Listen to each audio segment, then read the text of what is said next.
Hey, this is your boy TT. We back with another video, man, and we had a fun slate of Christmas games right here. And if you didn't get the opportunity to watch any of them, all of them, there's one you want to know more about, you in the right place right now, man. We're going to talk about all these in order. That's only fair. So we'll go ahead and get started with the Knicks versus 76ers.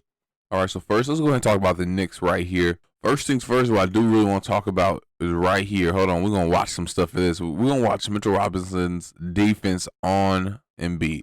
Mitchell Robinson did a really good job defending Embiid in the first half. Not even first half, the first quarter. That was a really good defensive quarter for Robinson.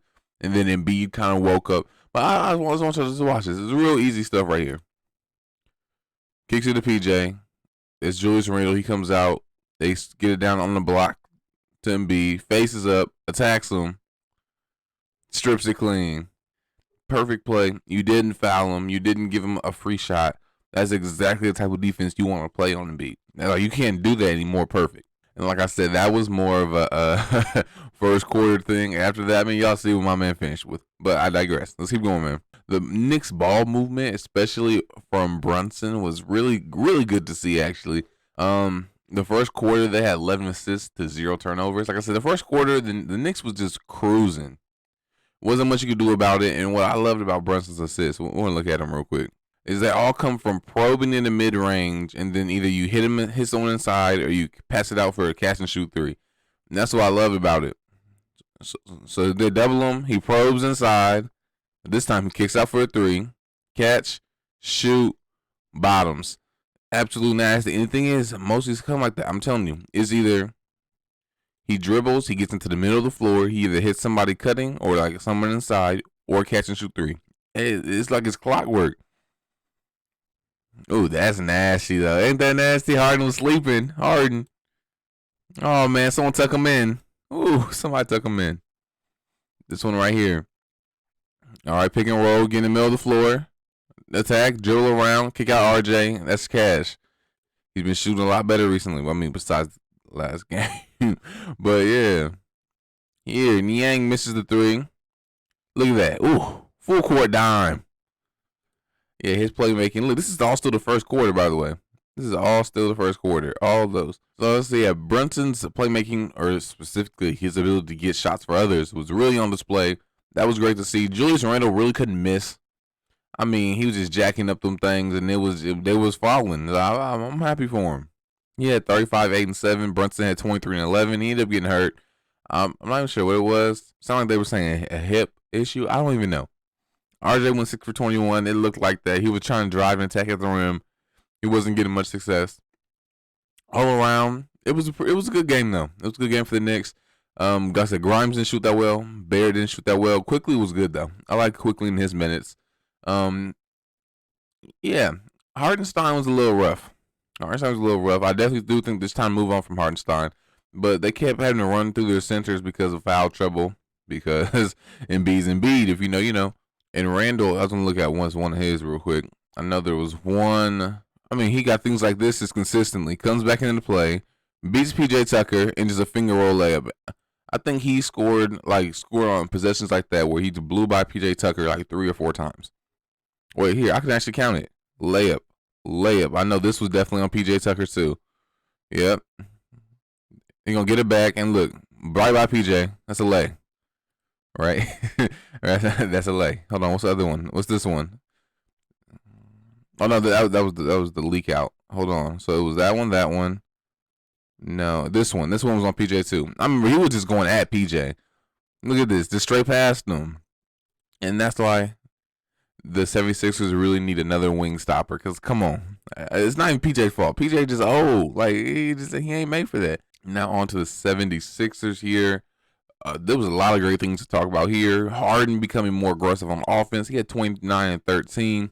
He had a stretch. I think he had three threes in a row. I mean, it was in between quarters. So he had like 2 threes at the end of the third, and then 1 to open the fourth. I mean, it was just nasty. Just absolutely nasty. He really started to kind of take over on offense there for a second while Embiid was trying to get going. He shot 10 for 15 from the free throw line. And he was noticeably concerned with it. Noticeably looked upset about his free throw struggles. So, yeah, and then Harden kind of took it over a little bit. D'Anthony Melton was hitting threes again. Jordan Yang, he came around in the second half, right in the fourth quarter. I think he had 4 threes. All 4 of them. Hit him in the fourth quarter. That's when you want them. That's when you need them. So, hey, better late than never. I want to talk about one that he pulled up on, though. It will be his farthest shot. Hold on. It was nasty. Hold on, y'all. 29. Wait, what's the distance? It will be this 30 then. I want y'all to just look at how deep this is, man. Look at this. And I want you to look at the shot clock. It's 8, so not like he's in some rush. One dribble. Look how deep that boy is. Ugh, he was feeling it. He still had time if he wanted to do something, but he knew what he wanted. And that was just disgusting. And like I said, and look at the 33 seconds and 5 seconds and then left. So like look at, like I said, the end of the third and beginning of the fourth, he had 3 threes. One was the 4-point play. This one? It was this one. Yep, 4-point play. Ugh. I mean, yeah, you couldn't get much against him. He was getting whatever he wanted. It wasn't even the defender's fault though, because I mean, he was just playing like Houston Harden for just a little bit. He's went and got his buckets. So that was really cool. Embiid, like I said, after that first quarter, Mitchell Robinson did a really, really good job on him in that first quarter. But after that, he was Embiid again. Next, he finished with 35, 8, and 1. One thing that was very interesting is the Knicks didn't really go to trapping or anything like that until, I don't know, maybe the third quarter, fourth quarter, which normally is why Embiid gets assists because he gets a double team, he sits there, he waits, he lets somebody cut, or he hits somebody for open 3. That's how he gets his dimes. So it was really cool to see them kind of play him straight up one-on-one until everyone was in foul trouble, and then they kind of had to do defense by committee. PJ Tucker scored 6 points, which is, if you've been watching the league this year, he's been known for not scoring at all. So, hey, that was a good contribution as well. And what was the final score, actually? I know, well, that's closer than I thought. Because they were really breaking with some separation. I think they were up by 14 at one point in the fourth quarter after being down by 14 in, like, the second quarter. Maybe that was the first quarter, too. Maybe they were down by 14 in the first. So, they had, like, a 30-point turnaround almost. Crazy stuff.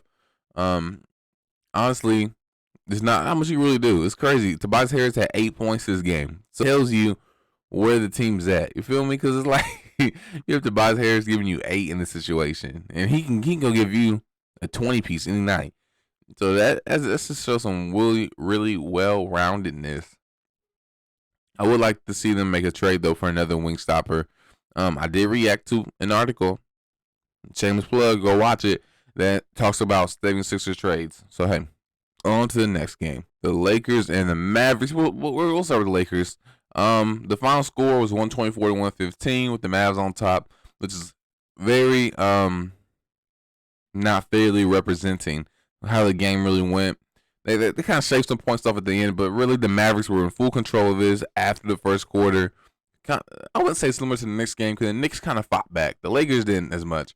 It was really just LeBron out there, really just stat padding low-key. Because, I mean, not stat padding in a bad way as in, like, he wasn't contributing, but stat padding in the sense of he could only do so much and it wasn't really affecting the scoreboard. You feel me?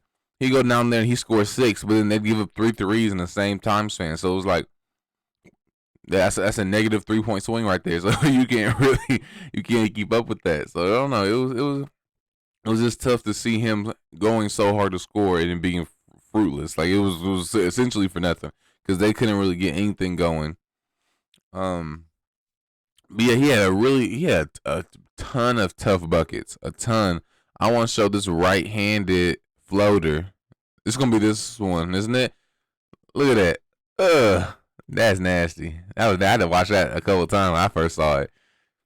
Y'all look. He's jumping off his right and shooting with his right. That's nasty. That's really nasty. I ain't gonna lie. He's just nasty. And then I think this was the reverse way he does the little dribble on the sideline. Look at that. Ugh. Get a blow. Got him. We should see the scoreboard. Lakers were up. They were chilling. But the tides turned. I think they actually were still up at halftime. Right? So I think that was still cool. But yeah, it got away from once the Mavericks started shooting like the Mavericks normally do. And then they shot how the Lakers normally do. So it just wasn't a good combination. And then plus minus is not the best stat, but it can tell you something. I think Russ being negative 30 wasn't by accident. I really don't think it was by accident, man. I'm just saying he was gambling a lot. It was kind of rough to see because you can't gamble against one, the Mavericks going to shooting hot, and two, against Luka, because Luka's going to make you pay for that. So that was very nasty to begin with. But I think their opening defensive coverage was pretty good. They were taking Thomas Bryant and they were doubling Luka on catch. They would have Thomas kind of sit back and chill in the paint, or if Christian Wood was at the 3-point line, they'd have him sit in like the free throw extended area. Make sure he's easy accessible to Luka, so as soon as Luka catches the ball, he can go trap hard. And they were essentially living with what Christian would want to get. And if y'all couldn't tell, it wasn't the best plans. Christian Wood said, "I'll take that thing." I have to take that seriously. But yeah, Reeves, he scored the ball pretty well. That was about it. They didn't really have a lot of positives. Outside of LeBron trying his best to carry, there really wasn't much to talk about here. They need a trade or free to go. He can't get traded this year, but put him on ice and let him go trade in the offseason. Okay, put him on some ice. On to the winning team here. Luka ended finishing with 32, 9, and 9, which is good to see because, like I said, at the end of the first half, Luka only had 10. Not because he couldn't score, as in he was missing shots, because he couldn't take shots. They were throwing that hard double at him immediately. So 22 second half points for Luka. Really, once guys started hitting the threes and they had to play Luka straight up, he started taking turns. I know he attacked Max Christie a lot. I know he went at Russ a lot. It was really just, as soon as he could start playing one-on-one against his defenders, he knew it was over. He said, "These guys can't guard me." We'll look at one of his threes. I know he hunted Max Christie on one of these, though. I think it'll be that first one. Yep. Goes after him. Goes and gets Christie. And just lulls him to sleep. Step back. Give it to me. Too easy. That was too easy. Now it was in the first half. Right? And then the last one was in the fourth quarter. Corner. Nasty. Absolute nasty. Like I said, Christian Wood, they were daring him to shoot, and he said, "All right, I'll take you up on that." Ended up finishing with 38 and 7. Tim Hardaway Jr. hit 6 threes. A lot of them were contested, and a lot of them were really good momentum swingers. A lot of them, when the Lakers would start to build a little bit of a push, Tim Hardaway Jr. would come hit a very, very contested three that was just nasty, and you're like, dang, that's a dagger in the heart. And that's why they ended up winning. They had more resilience, and they had better scoring. It's pretty simple, and pretty much is a better roster. Right? And I mean, it's not even about the depth. Because, I mean, look at this. I'm sorry, McKinley Wright, he hooped in this game. I ain't going to lie to you. But he wasn't doing anything. Bertans, I mean, he can shoot the ball, but that's it. He's not really getting anything. Dwight Powell, he's okay. Theo Pinson, you're energy guy off the bench for a reason. But just the gaps between the starting fives was just too much. It was too much. It was very apparent who was talented and who wasn't. And that's pretty much all that wraps up this game. On to the next one. Man, we're going to start with the Bucks here. They got blown out. It wasn't a very exciting game, unfortunately. Giannis had 27, 9, 3. Playmaking was down. It wasn't really on his own accord. But it was just, this was just a case of just getting outshot by your opponent. They hit 13 on 36 attempts. They hit 19 on 39 attempts. It's a bad overall game when everyone is negative. I don't think this is one the Bucks need to worry about too much, though. I think it's more so just about worrying about getting on to the next one, clearing your minds of resetting. Because I mean, hey, Drew shot the ball better today. Mr. Ingles, Papa Ingles, he hit a 3. So hey, Pat Connaughton had a 15-piece for him. So I mean, yeah, they had some outside contributors really stepping up, but it was still very hit and miss. The Celtics simply just looked better. They looked ready. The Bucks, they kind of didn't handle the blows, right? Because we go against contenders, they're going to have these hard runs that you kind of got to fight through. But the Bucks, they kind of just rolled over and just took it today. And it wasn't good. So, not so much to take away. We know this team's a lot better than what we just saw. So, I'm not concerned about them or anything. But definitely, they're looking forward to the next one. They're looking forward to getting another game in between this, all right? So, we know they'll be better than this. It was interesting, George Hill getting DNP today, though. And then for the Celtics, Obviously, they won by 21. Yeah, won by 21 points down here. Really all around this depth from the team. Look at that. And you got Brogdon with 9 off the bench, 11 from Grant, 11 from Al, 12 from Derek White. A lot of guys just contributing. That's obviously what you want to see. And you know the Jays are the Jays. Like I said, they're the best duo in the NBA currently. Can't say much about it. They combined for 70. Come on, combined for 70 points here against the Bucks defense. So I mean, they're not no joke. What I really think was great was how Al was guarding Giannis. I still think it's crazy how he's getting it done, even at this age. But he gets it done, man. So I see why they gave him that extension. I see why he's so important to them because he was doing his job against Giannis. Right? I mean, you're not going to clamp Giannis because he's still Giannis. So, I mean, that's not going to happen. But he put up a very, very strong wall of defense on him. And that's all you could ask for. All you can ask for. And then he spaced the floor on the other end. 3 for 6 from 3. Catch and shoot. Make sure they have it come out. Easy. He goes to the corner. Relocate. Kick out. Lopez is too slow. Get out there. It's cash. It's just the simple things and having guys who you can trust is that's important. And then we're going to watch a couple plays or just one more play I really want to watch. I want to watch this shot. Hey, hold on. Hold on. Get it back. Get it back. No, my gosh. Don't jump. Y'all hear that? Y'all hear that? Sound like a baby crying. Come get your baby off the street, man. It's not safe out here. Get it back. Oh, man. Straight on that man's dome. I respect him for jumping, though. A lot of guys would have just jumped out the way. They wouldn't have jumped with him. I'm cool with it. I respect it. Get dunked on. It's good for the morals. Anyway, Celtics are really great. Bucks just weren't. That's what it comes down to at the end of the day.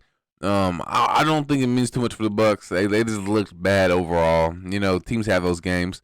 But it also does tell you something about the Celtics, who made them have that bad of a game and also hit 19 threes.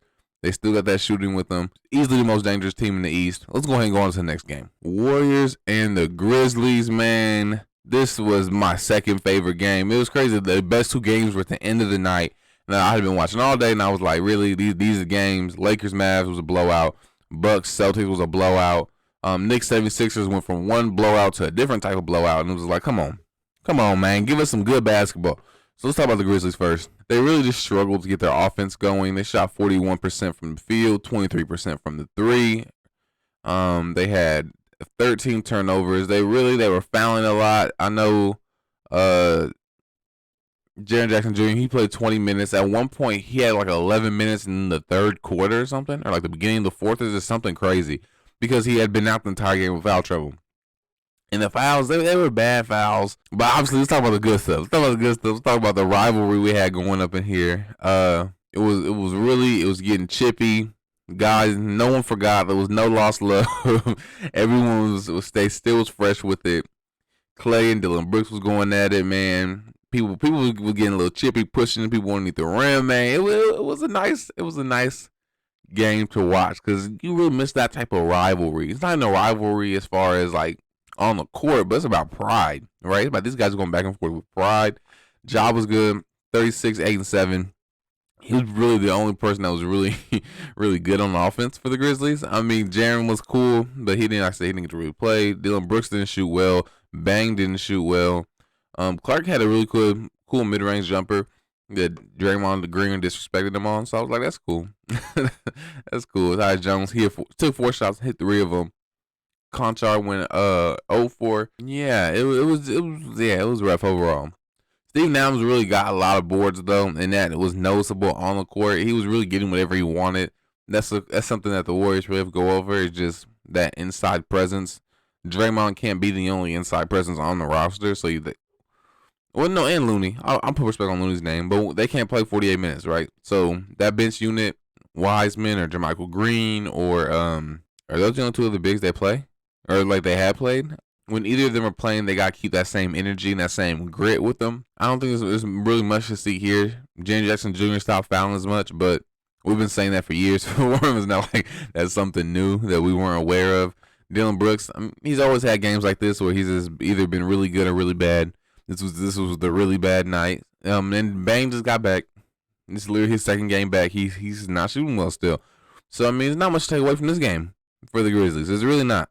You went in, you was talking hot, you got smacked. I mean, there's not much you can really say.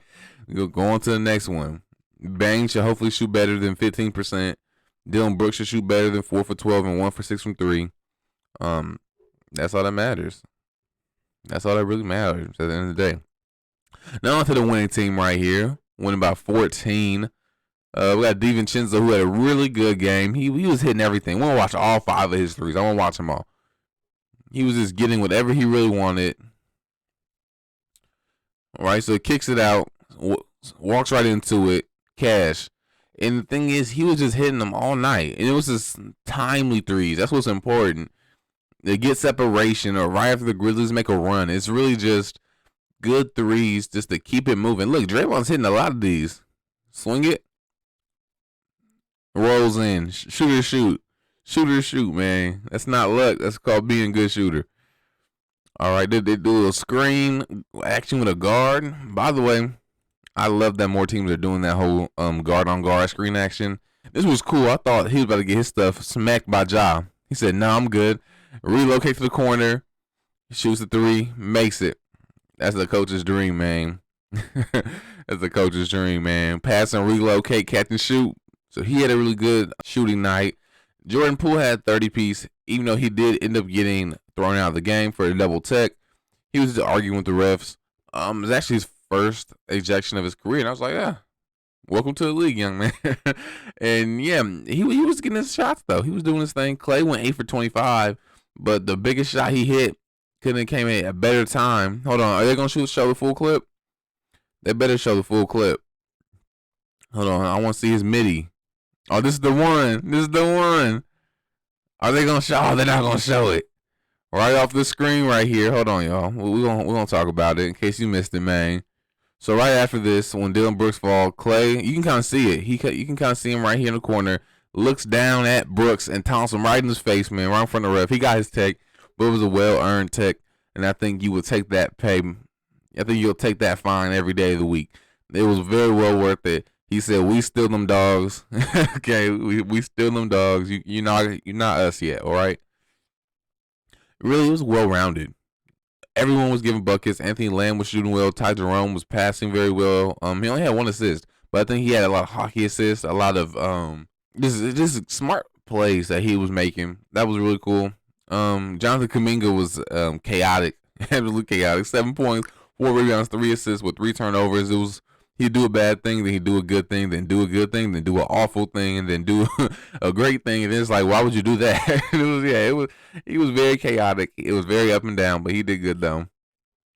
And yeah, Moody, he had a Moody game, 10-2. Wiseman didn't take 1 shot in 8 minutes, and that's what I'm talking about with Wiseman, man. Like, you can't do this to him. And he would noticeably look upset on his post-ups when he has his guy sealed, and then I think it was Ty Jerome one time just staring at him, and then he's gonna call him up for a ball screen. I'm like, just lob it to the man. Let him go work. Let him go work. I promise you, he's gonna give Santi Aldama a bucket. I promise you, he will. And on to the last game. Of course, the best game of the night had to come at the very end. Devin Booker gave it a go. He only played 4 minutes before he ended up going out of the game, and they ended up calling it for good. He tried it. The hamstring still wasn't right. So, well, it's not even the hamstring. The groin still wasn't right. I mean, there's not much you can really do about it. He tried it. It was Christmas Day. He wanted to really come out here and put on a show. You can't blame him. But what was amazing about it was the group effort behind it. He had 6 players score double digits without Booker. Landry Shamet had arguably the game of his life and had his life taken during the game. But we'll get on to that later. Damian Lee went 4 for 5 from 3. He had 18 points and 8 rebounds. Ayton had 22 and 16 against Jokic. I think the most glaring thing was his turnovers. I know he had a really, really bad one. Well, I was kind of scratching my head, and I was like, what are you doing, bro? Hold on, which one was it? Was it this one? Yeah, it was this one. I said, what are you doing, bro? It was that one. Yeah, it was. Hey, man, I was like, what are you doing? Okay, so you see you're tapping. You're fighting for the ball. You get it. All right? You know there's people behind you. Turns directly into MPJ, who just takes the ball off his hands.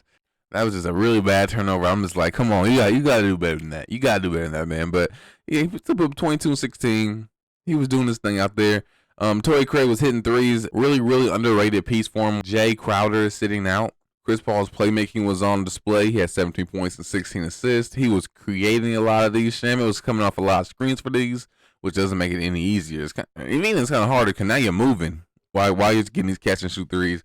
But he hit 7 threes, man. Absolutely just crazy, well-rounded team performance to go against one of the best teams in the West and take them to overtime. And kind of as expected, they kind of crumbled towards the end of the game. But it's like, that's why you have Devin Booker. He's supposed to be your closer. He's the guy who takes the shot at the end of the game. So it's not crazy that they didn't look as good in the clutch without their best player. So, hey. And then on to the Denver Nuggets, man. Nikola Jokic, 41, 15, 15, man. The Christmas Day MVP and the real-life MVP at this point in time. Aaron Gordon had a very, very great game, 28 and 13. Absolutely dominant performance. Jamal Murray turns it up. I think he had, 11 points coming into the fourth quarter. Had 15 between the fourth quarter and OT. Absolutely great stuff right here, including a very good driving dunk. Very good driving dunk. Hold on, I want to see it for the game. Driving dunk in the game to force overtime. Come here. Bang. Yeah, I think that knee's all right, folks. I think that knee going to be just all right. And speaking of dunks, we can't talk about dunks without talking about the dunk, okay? The dunk of the year. I don't care. People saying, oh, it's a dunk of the year candidate. No. It's the dunk of the year. This is the dunk of the year. Wrong with me. Don't need it. Oh. He had a family. Bring it back. No, he had a family, AG. And look where he takes off from. Look where, no. We're going to give him respect. Okay, so he goes, gathers. He's jumping from there. Look how far.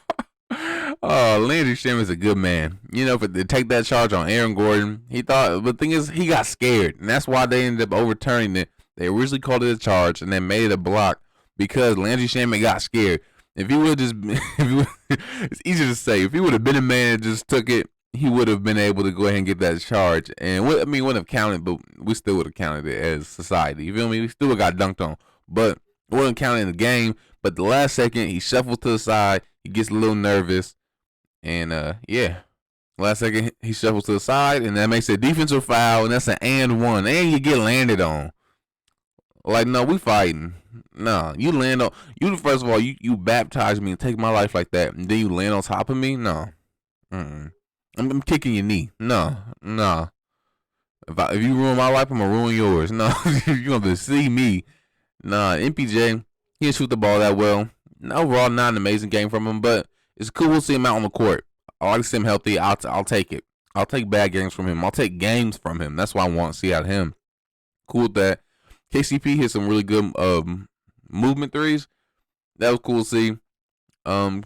Yeah. No, that's about it. Bones Highland really struggled again. The only shot he made was a layup, and I think it was the very last shot he took in the game. Yeah, of all 6 of his shots, the last one he took was a layup, and I think he got tired of jacking up threes. And it turns out when you don't jack up threes, you might make a shot, and that's what he did. He made the one shot. He didn't jack up a three. So hey, it's cool. But yeah, second worst plus minus on team, and it looked like it when he's not giving you anything on defense, right? So when he's not giving you anything on offense, there's no reason to have him out there. But I understand you got to develop him. You got to let him play through the tough moments so you can have him in the good moments. Build the perseverance. I like that. Jokic is Jokic. MVP, man. That's all. If you like type of content, man, let me know down below. Let me know what you think about what I said about your favorite team. Do you agree? Do you disagree? Why or why not? Y'all have a very good day. It's your boy TT, and I'm out of here, man. Peace out, y'all.